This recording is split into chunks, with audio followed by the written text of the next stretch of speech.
Entonces vamos aquí. Ya. Bien, muchachos, buenas tardes. Hoy ya nos toca, bueno, toda esta semana, ver y la otra semana lo que es el capítulo de inmunopatología, ¿no? Primero veamos qué es inmunidad, ¿no? Inmunidad es el mecanismo del cual el organismo se vale para poder defenderse, ¿no?, de las noxas, es decir, de los agentes infecciosos, tóxicos, etcétera, ¿no? Ya sea virales, bacterianos, físicos, químicos, etcétera. Eso es inmunidad. Y eso tiene una traducción en el organismo, como vamos a ver cómo se lleva a cabo la inmunidad, quiénes participan y qué enfermedades nos va a dar, ¿no? Acá tenemos. Esto es más o menos lo que le decía que es inmunidad, ¿no? Este esquema nos permite, este es un paciente saludable, ¿no? Hay dos tipos de inmunidad, la inmunidad adquirida y la inmunidad natural. Este esquema se refiere a la inmunidad adquirida, ¿no? La persona no tiene inmunidad contra, en este caso, virus, ¿no? Por ejemplo, la viruela, la viruela. Entonces el paciente sano se expone la primera vez a la viruela, ¿no? Se expone al virus, ¿no?, y hace la enfermedad. Hace la enfermedad de diferentes formas ahora, ¿no? En este interín que está haciendo la enfermedad, ¿no?, se pone en acción su sistema inmune. Y este sistema inmune, ¿no?, este sistema inmune está trabajando en esta parte, está formando anticuerpos contra esta enfermedad, contra este virus. Pasado el cuadro clínico, el cuadro de la enfermedad, el paciente se recupera. Quiere decir que ya tiene anticuerpos, ¿no? Entonces, el paciente tiene anticuerpos, forma anticuerpos contra este virus, ¿no?, que lo van a defender. Por esa razón, cuando el paciente ya está aparentemente sano, ¿no?, y tiene anticuerpos contra la viruela, en una segunda exposición, ¿no?, a la viruela, al virus de la viruela, este paciente ya no hace la enfermedad. ¿Por qué? Porque tiene anticuerpos que lo defienden contra ese virus. Pero si este paciente se expone a otro tipo de virus, llámese sarampión, varicela, rubiola, etcétera, ¿no?, el paciente va a hacer la enfermedad porque son otro tipo de virus. O sea, hay virus específicamente para cada una de estas enfermedades. Esto es la inmunidad adquirida. Veamos. Entonces, la inmunidad, ¿no?, es el sistema por el cual el organismo se defiende, ¿no? Y puede ser de dos tipos la inmunidad. La inmunidad no específica o natural, ¿no?, la inmunidad específica o adquirida. La inmunidad no específica o natural es aquella con la que el individuo nace, trae sus defensas, ¿no?, y se puede defender, ¿no?, de diferentes formas. Por ejemplo, de agentes físicos. Ustedes saben, por ejemplo, que la gente de raza negra tolera más, ¿no?, el calor, ¿no?, igual que la gente esquimal. Los esquimales toleran mucho más el frío. Entonces, cada raza tiene su sistema inmune natural, ¿no? En este tipo de inmunidad no específica o natural participan además los componentes, ¿no?, los componentes intracelulares y los componentes celulares propios del organismo, ¿no? Entonces, aquí participan los polimorfos nucleares, los fagocitos, los mononucleares, los macrófagos, ¿no? También participan los lisosimas, complementos, etc.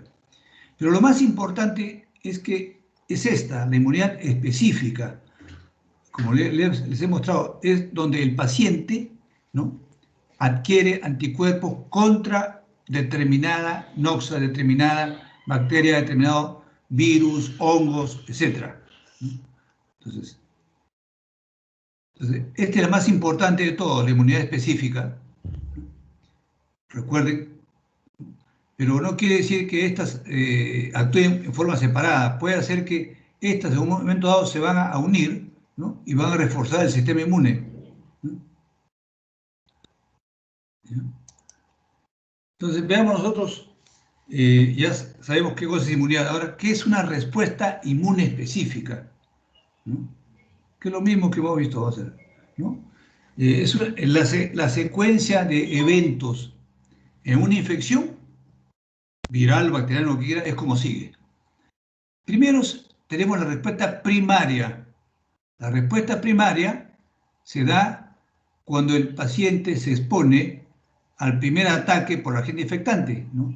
Es la primera vez que la persona se expone a un agente infectante, cualquiera que sea, ¿no? Este agente infectante es el antígeno, así se denomina, son los antígenos, ¿no? Este antígeno produce la enfermedad en el paciente. El paciente se enferma. O de repente sus manifestaciones pueden ser a veces subclínicas o sin síntomas. Lo que está pasando actualmente con la enfermedad del COVID, ¿no? El 80% no hacen manifestaciones clínicas, un 20% hacen manifestaciones clínicas y solamente un 5% necesitan ir a hospitalización y un 2 o 3%, bueno, es grave, ¿no? Entonces, estos pacientes hacen la enfermedad. Entonces, en ese interín que están haciendo la enfermedad, le dije, el paciente pone en acción su sistema inmune, ¿no? Su sistema inmune, el cual va a ir produciendo anticuerpos, ¿no? O células memoria, que son las que van a reconocer este antígeno, ¿no? De modo tal que se forma lo que se denomina la respuesta inmune específica, ¿no? O sea, en la respuesta primaria se pone en acción la respuesta inmune específica con formación de anticuerpos. Esto da una reacción inmune y destruye el antígeno. Destruye el antígeno. O sea, la capacidad del organismo es capaz de producir anticuerpos suficientes para poder eliminar este antígeno, lo destruye. Puede que suceda así, ¿no? Y el paciente se recupera y no queda nada, no queda enfermedad, ¿no? Es el mecanismo, la primera respuesta primaria. Pero ¿qué pasa en el estado inmune? Queda esto, el estado inmune específico. El paciente va a quedar con anticuerpos, va a quedar con células memoria que van a recordar a este individuo, a este antígeno, ¿no? Entonces, el paciente, después del primer ataque, después de una respuesta primaria, hace su estado inmune específico con anticuerpos, ¿no? O células memoria anti-agente infectante, ¿bien? Esta es la primera respuesta primaria, que puede durar, es variable, pero algunas veces puede durar muchos años, ¿no? Es variable, ¿no? Se dice, por ejemplo, que en el COVID puede durar 6 meses, 2 años, 3, no sabemos aún, ¿no? Pero en otras enfermedades, por ejemplo, en el sarampión, dura muchísimos años, ¿no? Igual que en la varicela, ¿no? De ahí el principio, vamos a ver más adelante, las vacunas, ¿no?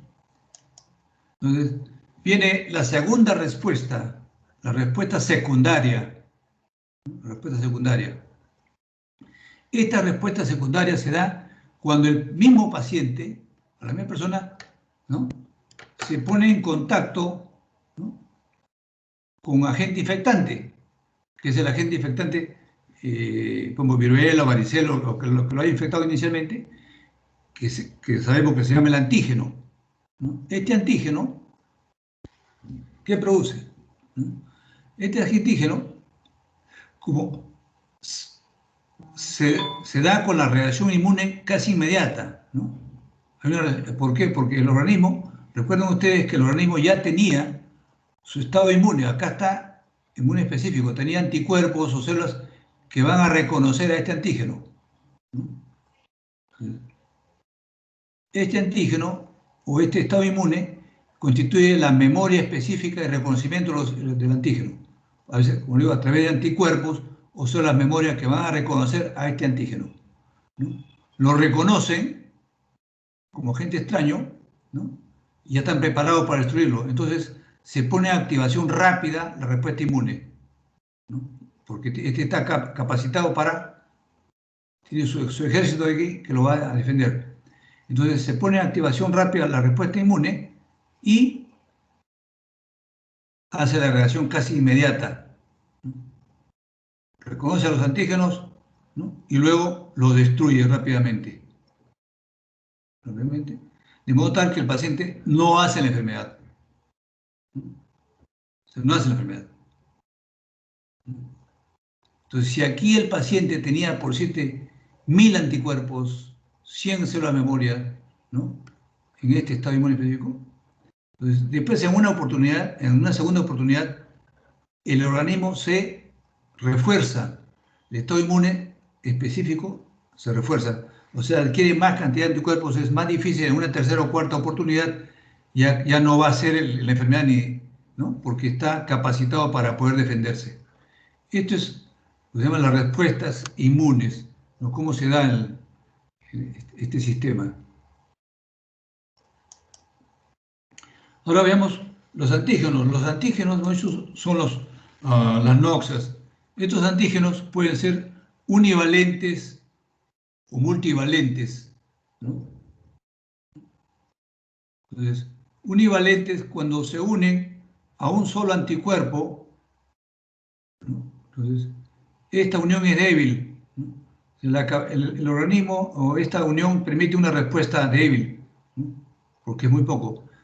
Pero cuando el antígeno es multivalente y se une a múltiples anticuerpos, hace una unión fuerte. Entonces, ¿por qué? Porque de acuerdo al tipo de unión, puede haber lo que se llaman las reacciones cruzadas. Recuerden ustedes que hay pacientes, por ejemplo, en las pruebas de tifoidea. En las pruebas de tifoidea, ¿no?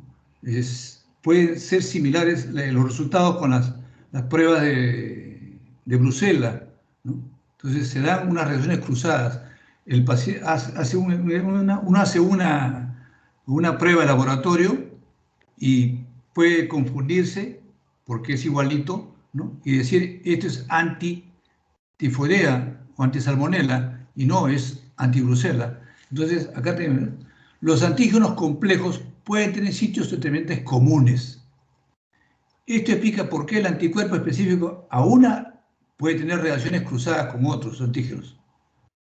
Esto puede llevar a confundir en las pruebas de diagnóstico inmunológico usadas en laboratorio. Hay que recordar esto, es importante, ¿no? De que en el laboratorio nos puede dar múltiples sorpresas.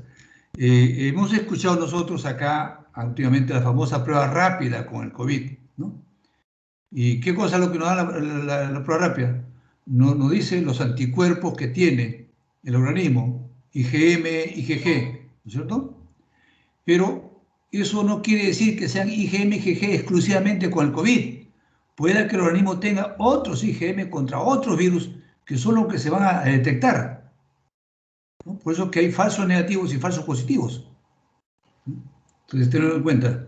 De ahí que la importancia que siempre que se hace un estudio laboratorio debe ser como complemento de una sospecha diagnóstica. Uno tiene que tener la clínica prima sobre cualquier prueba diagnóstica. Prima. Entonces, decíamos nosotros, ¿no? Los enlaces fuertes específicos son los que, por ejemplo, los que nos dan una certeza de que la prueba está bien hecha, y en una reacción cruzada débil nos da esas reacciones cruzadas, ¿no? Con otros microorganismos. Esta respuesta inmune específica, ¿no? Participan unas células. Para que el sistema inmune funcione, necesita que sean unas células las responsables de este sistema, ¿no? Son las llamadas linfocitos T y linfocitos B. Linfocitos T, linfocitos B. O sea, son los linfocitos los responsables, ¿no? Mayoritariamente de este sistema, ¿no? Vamos a ver. ¿Qué sucede? En la médula ósea nosotros tenemos unas células que se llaman stem cell o las células madre. ¿Células madre? Esas células madre que están en la medulosa, cuando estas van hacia la sangre, ¿no? Porque en la medulosa están como células totipotenciales, ¿no? Entonces, cuando estas células maduran a través del timo para ir al torrente sanguíneo, se convierten en las células T, o sea, linfocitos T, ¿no? La célula stem cell, la célula madre, madura a través del timo para convertirse en las células T. Vamos a ver la importancia de esta célula más adelante, ¿eh? Células T. Aquí tenemos, para alcanzar la madurez funcional, las células madre son procesadas en el timo. De allí que se llama linfocito T. Ojo, miren, esta es una mnemotecnia. Linfocitos T de timo maduran vía timo, ¿no? O sea, las células T pasan por el timo para madurar, ¿no? Mientras que las células madre, para alcanzar su madurez y que son procesadas en el tejido linfoide, probablemente del tracto alimentario, ¿no? Van a dar los linfocitos B. Este tejido linfoide es más o menos similar a lo que pasa con la bolsa de Fabricio en las aves, ¿no? Entonces, recuerden ustedes, el linfocito B, recuerden ustedes la bolsa de Fabricio que está en los intestinos, ¿no? Entonces va a dar lugar a la formación de linfocitos B, linfocito tipo B, en la sangre periférica. ¿Okay? Entonces, en la sangre periférica vamos a tener, ¿no?, un promedio de 70% de las células linfoides o linfocitos son células T. Células T. El 20 a 25% son células B. Y hay un 5%, que es la llamada células nulas, que vamos a ver que son las natural killer, otro tipo de células, ¿no? O células asesinas, ¿no? Entonces, esta es una primera característica de los linfocitos, ¿eh? El 70% de los linfocitos en sangre periférica son linfocitos T, el 25% son B y un 5% son nulas, ¿no? Así se llama. Esto en sangre periférica. Pero para poder diferenciar nosotros estos linfocitos, ¿no?, sabemos que 100% están en sangre periférica. Entonces, hay unas formas de poder hacerlo. Cuando nosotros usamos el microscopio óptico normal, 40, 100 aumentos, ¿no?, con las tinciones convencionales, ¿no?, es difícil poder diferenciar, ¿no?, el linfocito T del linfocito B. Muy difícil, ¿no? Pero sí, algunas veces nosotros podemos, a aumento de 100, poder encontrar nosotros buscando con mucho detenimiento unas pequeñas grietas en el núcleo del linfocito B, ¿no? Unas pequeñas grietas, unas pequeñas hendiduras se observan en el linfocito B, como digo, solamente usando el microscopio óptico.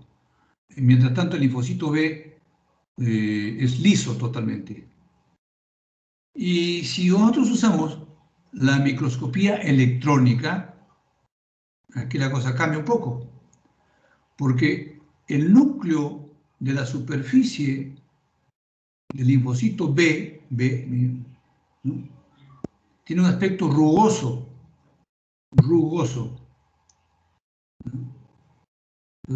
¿Y por qué este aspecto rugoso?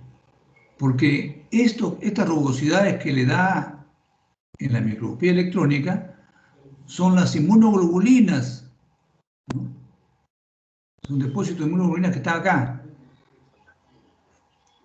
Mientras que el linfocito T es totalmente liso al microscopio electrónico, no tiene inmunoglobulinas, ¿no? Además, nosotros podemos usar, usando marcadores de superficie, ahora es fácil con la inmunoperoxidasa, ¿no?, o marcadores de cualquier tipo de pruebas, ¿no?, detectar la presencia de inmunoglobulinas en la superficie de estos linfocitos. Y estos, ¿no?, mientras que el linfocito T no tiene inmunoglobulinas. O sea, el linfocito B tiene inmunoglobulinas. linfocito T no tiene inmunoglobulinas. La inmunoglobulina, por si acaso, es el anticuerpo, ¿eh? Que se va formando el anticuerpo. Entonces, este linfocito B, usted ve, forma anticuerpos. Linfocito T no forma anticuerpos. Pero vamos a ver que este linfocito T es más importante que este para el sistema inmune. Vamos a ver más adelante, ¿ya?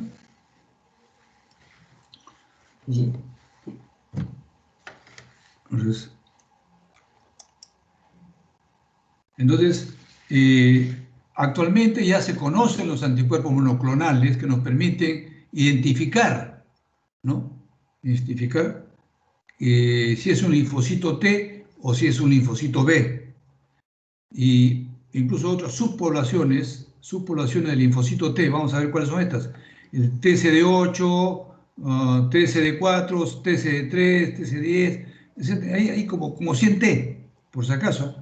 Pero lo más importante son el CD4 y el CD8. ¿No? Vamos a ver por qué. ¿Cuál es su función de estos? Entonces encontramos nosotros ya en el tejido, hemos dicho que en la sangre periférica, el 25% de linfocitos B. En sangre periférica, 70% de linfocitos T, ¿correcto? Ya. Entonces, grábense eso, ¿ya? Mientras que los tejidos linfoides, en la persona adulta, por excelencia, el tejido linfoide es el ganglio linfático. Otros tejidos linfoides que tenemos en el organismo son las amidas, el timo, todavía lo que queda, el vaso, ¿no es cierto? Pero básicamente el tejido linfoide, que es el responsable de casi todo el sistema inmune, está aquí en los tejidos, en los ganglios linfáticos. Entonces, en los ganglios linfáticos es un corte sagital de un ganglio. Recuerden ustedes, el ganglio linfático tiene dos componentes, dos partes, ¿no? La corteza y la médula, ¿no? Médula, o el área paracortical, ¿no? Paracortical, que está alrededor de la corteza, ¿no? El área paracortical. La área medular, la área paracortical. Esto es, ¿no? Entonces, los linfocitos T, estos, ¿no? Que se encuentran un 70% en sangre periférica, están localizados básicamente en el área paracortical. Aquí ven, ¿no? En el área paracortical. Acá también, por acá va a haber también algunos. Suben acá. Mientras que los linfocitos B, están localizados en la área cortical, en la corteza del ganglio, ¿no? Formando centros germinales. O sea, estos centros germinales que están dentro, que forman parte de los folículos linfoides, ¿no? Estos de acá, estos de acá, estos redonditos, todo esto, ¿no? Esto es el centro germinal. O sea, aquí está lleno de linfocito B. Y acá va a unos cuantos linfocitos T y más acá, ¿no? Entonces, esto es importante que ustedes se graben porque vamos a encontrar patología que con solamente examinar un ganglio nosotros podemos decir, este paciente tiene tal enfermedad, solamente con el ganglio, ¿no? Entonces, hasta ahí tenemos ya como 4 o 5 diferencias, ¿no? Entre un linfocito T y un linfocito B, ¿no? Entonces, seguimos con los linfocitos, ¿no? El hecho de que el linfocito es una célula importantísima, juega un rol importantísimo en el sistema inmune. Entonces, estos linfocitos, ¿no? Tanto el T como el B, ¿no? Cuando se ponen en contacto con el antígeno, o sea, con el germen o la bacteria o el virus, sufren una serie de cambios. Primeramente, el linfocito B se activa, se transforma, ¿no? Crece el linfocito B, ¿no? Se agranda, se divide y da dos tipos de células. Prácticamente se divide en dos y da el linfocito B, que constituye las células de memoria, ojo, células de memoria, linfocito B, ¿no? Y el linfocito B, que se transforma en célula plasmática, madura esa célula plasmática, ojo, el linfocito B madura formando células plasmáticas. O sea, el paso previo para una célula plasmática es la maduración del linfocito B, ¿no? Por la estimulación del antígeno. Esta célula plasmática, linfocito B, tiene una característica, hemos dicho nosotros que el núcleo de estas células, ¿qué contiene? Unas rugosidades, ¿recuerdan?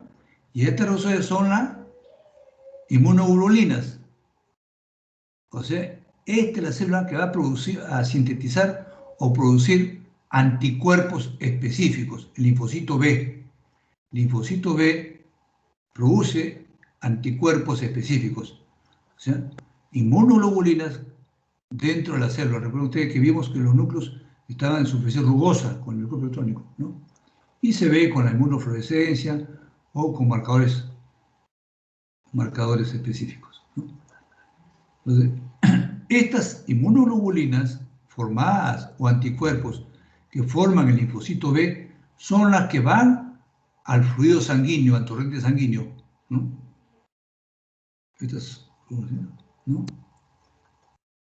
Mientras, hasta acá. Entonces el linfocito B, ojo, produce anticuerpos o produce inmunoglobulinas y se convierten previamente en células plasmáticas. Porque hay varias formas. Miren ustedes, esa es otra característica. El linfocito B produce células plasmáticas y también produce anticuerpos, ¿no? O inmunoglobulinas. Mientras que el linfocito T igualmente se pone en contacto con el antígeno, se activa, pasa lo mismo, viene la explosión celular, viene la división, ¿no? Y da lugar a la maduración del linfocito. Entonces, queda lo que se llama el linfocito específicamente sensibilizado. Este linfocito ya sabe, ya tiene, ¿no? Contacto, ya sabe lo que es este individuo, ya sabe lo que es antígeno. Y forma también lo que llaman las células memoria. Estas son importantísimas estas son las células que a la larga, estas no van a desaparecer. Esta es la que vive con la persona toda la vida, ¿no? Las inmunoglobulinas pueden disminuir, pueden desaparecer con el tiempo, pero las células de memoria, tanto B como T, sí son las que van a defender al individuo, depende de la cantidad, ¿no? Y la intensidad de la acción de estas células. Entonces son linfocitos sensibilizados, ¿no? Entonces dice, la mayoría de los efectos inmunes específicos permanecen asociados con las células sensibilizadas. Por eso digo, estas células sensibilizadas, memoria, son las responsables a la larga de la inmunidad. Además, pues por los anticuerpos de Barr, ¿no? Entonces, el linfocito B, que es el que produce se transforma en células plasmáticas, que es el que va a producir síntesis de anticuerpos o de inmunoglobulinas, ¿no? Es lo que se denomina célula formadora de anticuerpo y da lugar a la llamada inmunidad humoral. Humoral porque forma anticuerpos o inmunoglobulinas, ojo, inmunidad humoral. Mientras que las linfocitos T, ¿no? A través de la célula de memoria, da lugar a la llamada inmunidad mediada por células, inmunidad celular. O sea, en la inmunidad celular, que es mediada por células, linfocito T, no hay anticuerpos. Ojo, acá no hay anticuerpos, ¿no? Mientras que la inmunidad humoral, ¿no? Sí hay anticuerpos, y acá participan las células B. ¿Correcto? ¿Alguna pregunta hasta ahí? Si no, continuamos, ¿ah? Continuamos. ¿Bien? Un momentito, voy a dar un poquito de agua porque necesito agua.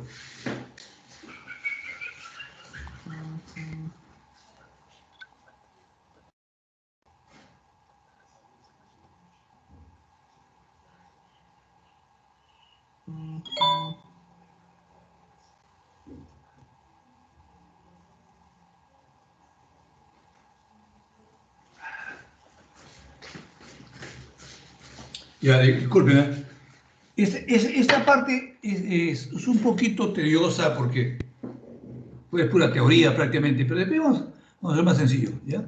Pero acá yo les he puesto, por si acaso vean ustedes en las diapositivas, unos colores diferentes, que es lo que me interesa que ustedes aprendan, ¿no? Entonces, estas inmunoglobulinas o anticuerpos, hemos dicho, que son producidas por las células plasmáticas, que derivan o son linfocitos B maduros, recuerden, ¿no?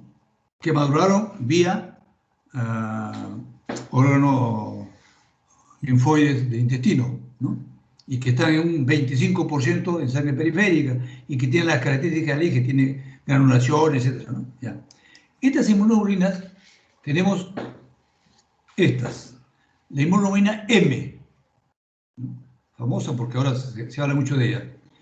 Esta inmunoglobulina M es la principal inmunoglobulina que se encuentra en la superficie de la célula B. B. Ojo. Previa a ser célula plasmática. ¿Ya? Ahí está. Porque después acá ya se hace más madura. Entonces, la concentración sanguínea es baja de inmunoglobulina M, por eso que su valor no es tan importante, ¿no? Está entre 0,5 a 2 miligramos por mililitro en sangre. ¿Cuál es la acción de esta inmunoglobulina M? Neutraliza virus, o sea, va a atacar específicamente a los virus, va a reconocer los virus. Para eso es contra los virus. Pero cuando se combina con el complemento, puede tener acción bactericida, ¿no? O sea, destruye las bacterias cuando hay unión con el complemento, ¿no? Ejemplos de estas inmunoglobulinas M digamos, son los anticuerpos de los grupos sanguíneos anti-B y anti-A, ¿no? La inmunoglobulina G, esto sí me interesa que aprendan, por favor, porque esta es la más importante de todas las que vamos a ver. La inmunoglobulina G, secretada igual por células plasmáticas, por los linfocitos B, ¿no? Se produce principalmente en respuesta secundaria, ¿no? Ojo, ¿ya? O sea, va reforzando su sistema inmune. Se encuentra en mayor concentración sanguínea que todas las inmunoglobulinas, ¿no? Miren, 8 a 16 miligramos por mililitro, o sea, la inmunoglobulina de mayor concentración. ¿Y cuál es su acción? Su acción es antitóxica, antimicrobiana, ¿no? Antitóxica, antimicrobiana, ¿ya?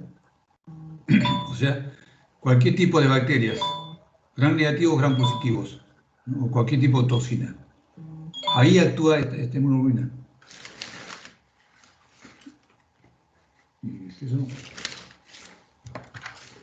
Ya, ¿no? Lo importantísimo de esta inmunoglobulina es que atraviesa la barrera placentaria. Es la única inmunoglobulina.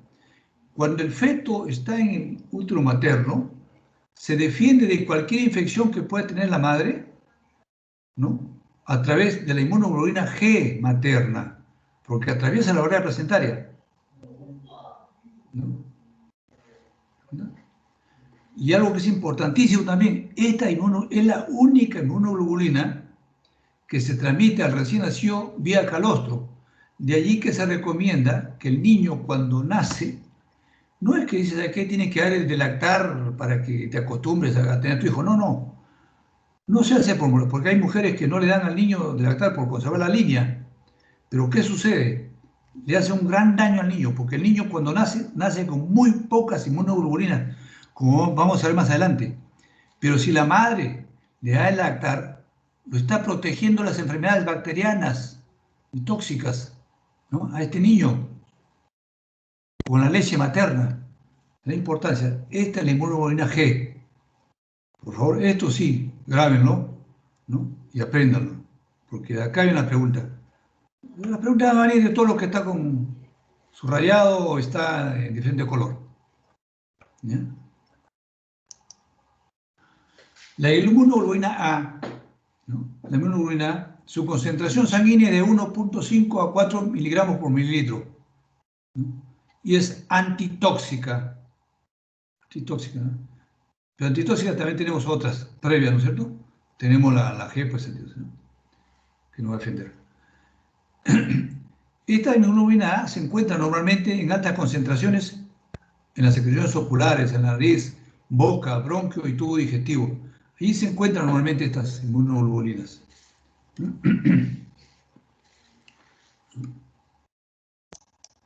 Entonces, la inmunoglobulina D. La inmunoglobulina D, ¿no? Su concentración sanguínea es muy baja. Muy baja. Igual, similar a la inmunoglobulina M, está presente en la superficie del linfocito B previa a su transformación a célula plasmática. Tanto la M como la D están en el linfocito B, en la superficie, ¿no? Antes que se transforme a célula plasmática. La G se transforma posteriormente, ¿no? Ya en célula plasmática. Y la función de la inmunoglobulina D es incierta, ¿no? No se conoce, no tiene mayor creo, conocimiento actualmente, ¿no? Esta otra inmunoglobulina también es importantísima. Inmunoglobulina E. La inmunoglobulina E se conoce también como reagina. Reagina. Y la concentración sanguínea, miren, es poca, no es mucha, 20 a 500 nanogramos por mililitro. Esta inmunoglobulina E se incrementa en infección por parásitos.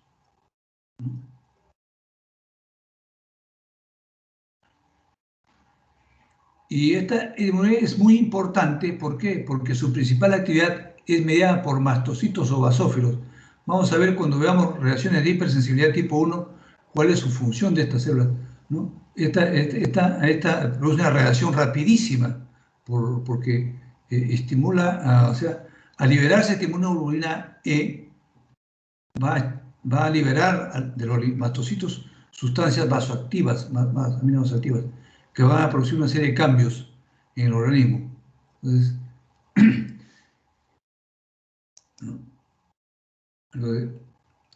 ¿alguna pregunta ahí? ¿Alguna pregunta?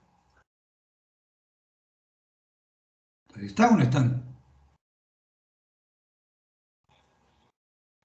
Lisette, te escucho. Sí, doctor. Hay una Allá. pregunta Sí, de estamos, una doctor. compañera. Allá, perfecto. Entonces no va a decir que estoy hablando solo. No, sí, sí, doctor, sí se le está escuchando. Ya, correcto. Entonces seguimos, ¿ya? A ver. Yo creo que actividad de la célula T. Como yo le dije a Lisette, en realidad les he pasado todo el capítulo completo, porque esto tiene una secuencia. No podemos decir acá acaba y después separo la clase. No, no. Inmunopatología es todo, hay que aprender todo junto, ¿no? Entonces, ya hemos hablado, ¿no?, de las células B que producen inmunoglobulinas, ¿no? Las acciones que hemos visto.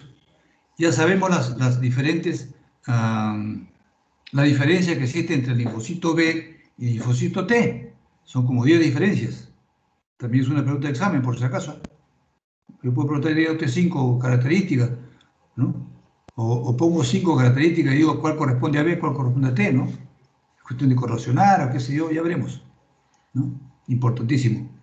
Igualmente, de las inmunoglobulinas, pongo también las funciones, cuáles son las funciones, y voy a poner la G, porque la G va a venir. De todas maneras, como digo, eso es lo que me interesa. Que de todas recuerden por lo menos la G, ¿no? Bueno, ahora veamos. Yo le dije que la célula T era muy importante en el sistema inmune. Entonces vamos a ver las actividades de las células T, ¿no? Mecanismos y funciones de las células T, ¿no? Estas células T, miren ustedes, no solamente actúan como ellas propias, sino también, ¿no?, estimulando otras respuestas. ¿No? Mira acá. Primero, Estas son las responsables, las células T, de la regulación de todas las reacciones y respuestas inmunes. Ojo, respuesta de todas las reacciones y respuestas inmunes. Ojo. Entonces te miran y doctor, ¿y dónde está la célula B? El linfocito B. Acá está, miren ustedes. Estas células T se dividen a su vez en dos tipos de células. Dos tipos de células. Las células T cooperadoras y las células T supresoras. Estas T cooperadoras son las células TCD4. TCD4. Así, cuando ya más adelante veamos, o sea, lo correcto es llamar células CD4. Nos referimos a las células cooperadoras, T cooperadoras. Y las células T supresoras, ¿no?, son las células CD8. ¿No? Entonces, acá está. De ahí el nombre. Células T cooperadoras son las que estimulan la respuesta inmune. Estimulan la respuesta inmune. Se produce el contacto de los linfocitos o de individuo con la noxa, con la bacteria, con el virus, con el parásito, inmediatamente reacciona, ¿no? Y son estas células T cooperadoras las que van a favorecer esta reacción, estimulan que se produzca las inmunoglobulinas, la acción de las células T, ¿no?, etcétera, etcétera. Pero también hay otras células, las células CD8 T supresoras, estas inhiben la respuesta. Entonces, de modo tal de que existe una homeostasis, un equilibrio, porque si hay mucha respuesta, puede hacer daño, ¿no? Una respuesta en exceso de una gran cantidad de anticuerpos puede producir un daño, ¿no? Lo que está pasando, ustedes han escuchado la famosa cascada de citoquinas en COVID, ¿no? Es esto, ¿no? Las células T cooperadoras favorecen la eliminación de la citoquina en gran cantidad para contrarrestar la inflamación, y al final produce más inflamación, ¿no? Entonces, porque son estas las que se ponen en acción. Pero las células T supresoras van a inhibir la acción, o sea, van ahí, van entre las dos, trabajan juntas y van regulando la respuesta inmune. De modo que lo normal que nosotros debemos tener en sangre periférica, ¿no?, de ese 70% de células T en sangre periférica, ¿no?, 2/3 sean cooperadoras y 1/3 sean supresoras. Esto es lo normal, ¿no? No es así. O sea, 2/3 cooperadoras y 1/3 supresoras. En las diferentes enfermedades, ¿no?, inmunológicas y autoinmunes que vamos a ver más adelante, esta concentración se va a alterar. Se va a alterar, ¿no? De modo tal de que si esto bajara esta CD4 se convierte en 1/3, ¿no?, y hay 1/3 de CD8, significa de que la estimulación es poca, más la inhibición. Entonces no hay una buena respuesta inmune. O puede ser que esta CD4 desaparezca totalmente, ¿no? Se anulan totalmente, como en el caso del SIDA, por ejemplo, ¿no? Y las células CD8 inhiben la respuesta, por eso que el paciente es susceptible de hacer enfermedades oportunistas. No hay forma de controlar. Entonces, es importante. Después tenemos otro, estas células T, vemos que estimulan e inhiben la respuesta inmune, ya sea porque actúan directamente como células T o estimulan produciendo anticuerpos, o sea, van a estimular o inhibir la acción de los linfocitos B, que son los que producen anticuerpos, ¿no? Ahora, si estas células T actúan produciendo las reacciones inmunes directas. Dijimos que estas células no producen anticuerpos, ¿recuerdan? Entonces, estas células secretan mediadores que actúan localmente. Estas son las llamadas linfoquinas, ¿no? Estas linfoquinas que secretan estas células, ¿no?, como por ejemplo la interleuquina 2, ¿no?, o interferol alfa, etc., se pone en contacto directo con la célula célula con célula, linfocito T con la célula diana, con la célula afectada por el virus, ¿no? Y destruye la célula. Esto es lo que se llama las células T asesinas. O sea, hay el linfocito T que directamente puede matar a las células anormales o a los antígenos, ¿no?, extraños de esta célula T, ¿no? Entonces acá tenemos influencia de la célula T en la célula B. ¿Qué pasa? Entonces, esta célula B dijimos que son las células que van a producir inmunoglobulinas. ¿Recuerda? Entonces, esta célula B que produce inmunoglobulinas, que son 5 y 7, creo que como son 5 y 15, vamos a acabar acá ya. Entonces, la célula B se transforma, ¿no? Entonces, en la célula T, disculpen, la célula T es una célula transformada, ¿no? En célula T cooperadora y célula T supresora. Entonces, a nivel de la célula B, van a activar, ¿no?, la acción de la célula B. O sea, estimula la célula T cooperadora, o sea, T4 o CD4, ¿no? Es la que promueve la actividad de la célula B para que se transformen en células plasmáticas y a su vez formen anticuerpos e inmunoglobulinas, ¿no? De modo tal que hay un incremento de la producción de inmunoglobulinas. Ojo. Entonces la célula T cooperadora estimula a la célula T, a la célula B, para que ésta a su vez produzca mayor cantidad de inmunoglobulinas o anticuerpos. O sea, una buena cantidad de anticuerpos. ¿Correcto?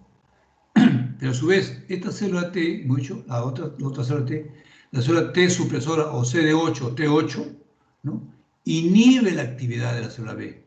Ojo, miren, inhibe, ¿no?, de modo tal que disminuye la producción de inmunoglobulinas, o sea, evita que ésta produzca gran cantidad de inmunoglobulinas o anticuerpos.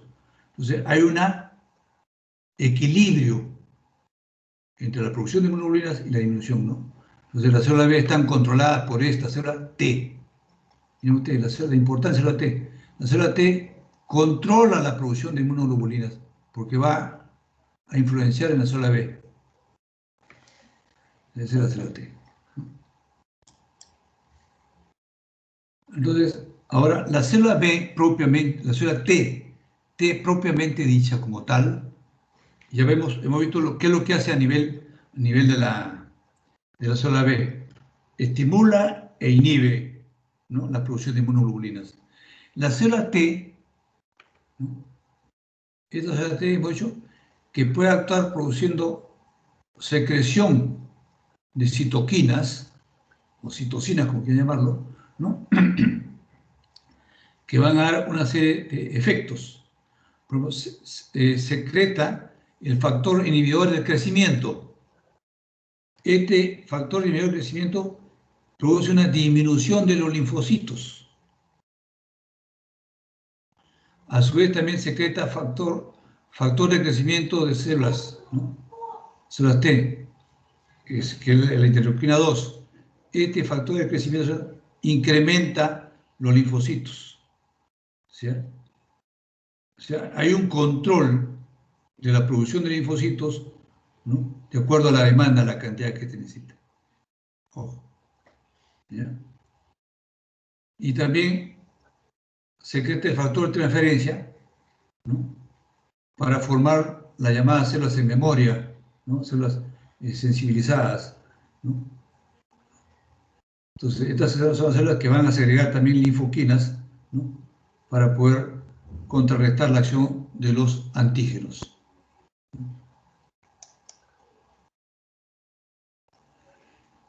Ya, aquí acabamos, ¿ya? Por hoy día. También produce acciones en otras células, no solamente el linfocito B ni el linfocito D, sino también en los neutrófilos y macrófagos, ¿no?, y en otras células, ¿no?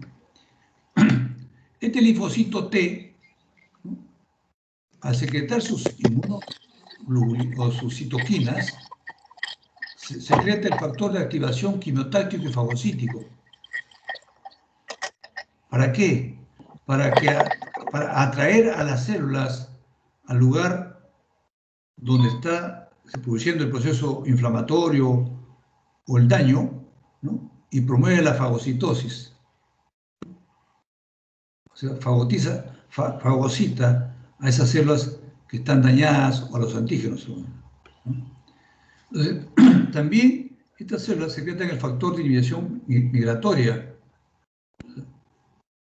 Esta célula de inhibición, este otro factor de inhibición migratoria, tiene la propiedad de concentrar las células, estas células macrófagos, macrófagos y neutrófilos, en el lugar, ¿no?, donde está produciendo el daño, ¿no?, para que no estén dispersos por todas partes, ¿no? Entonces lleva, y por eso es que ahí se produce la acción directa, ¿no?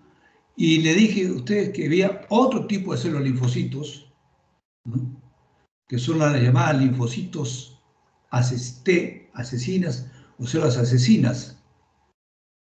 Estas células T asesinas, ¿no?, pertenecen al grupo T supresor, llamada también célula nula.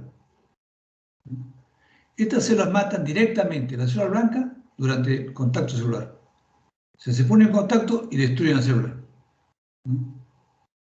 Es importante este tipo porque estas células a veces participan en las enfermedades autoinmunes, ¿no?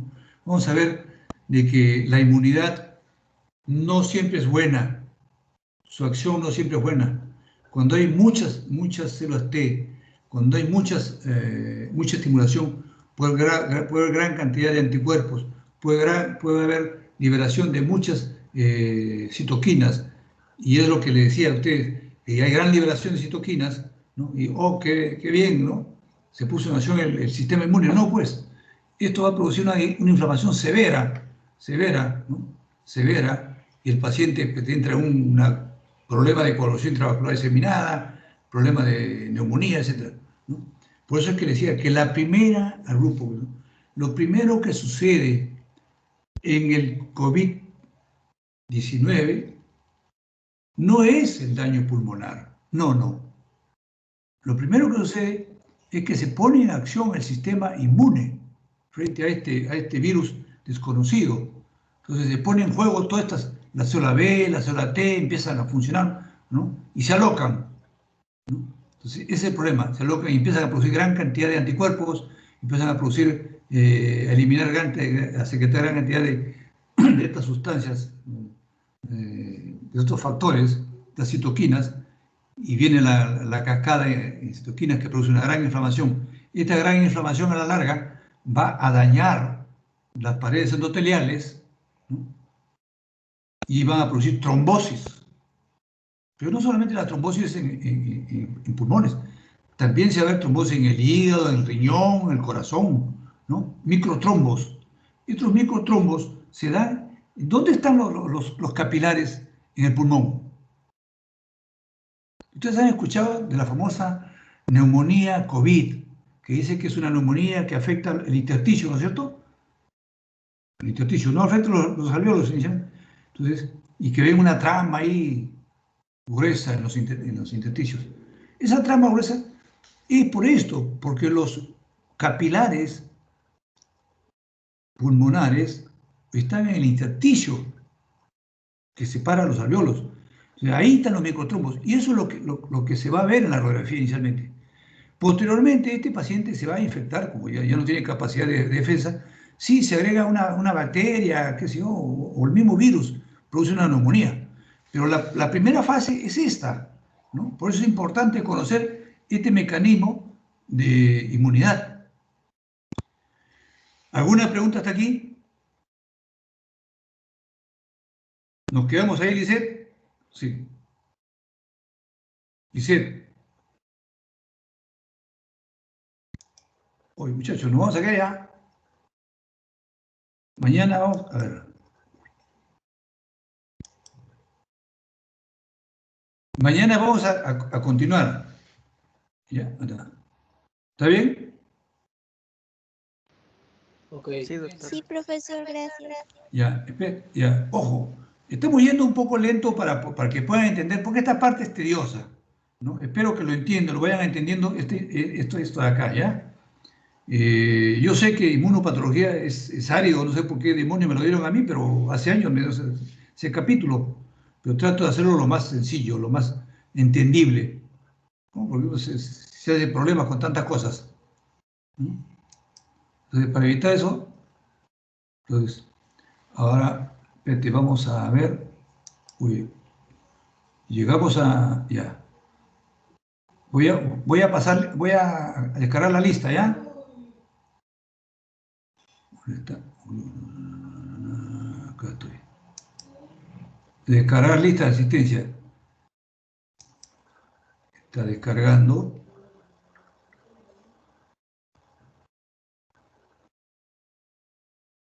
Ya está descargada la lista. Ya. Entonces, mañana continuamos. Ustedes ya tienen todo, pues pueden sacar el. ¿De acá lo pueden bajar o quiere que les mande a su correo todo el. Muchachos, ¿le mando a su correo todo el PowerPoint o de acá, de aquí lo copian ustedes? De la plataforma nomás lo copiamos, doctor. Ah, de acá La ya. plataforma, doctor, está Sí, bien. lo puedes Ya subir. listo. Ya.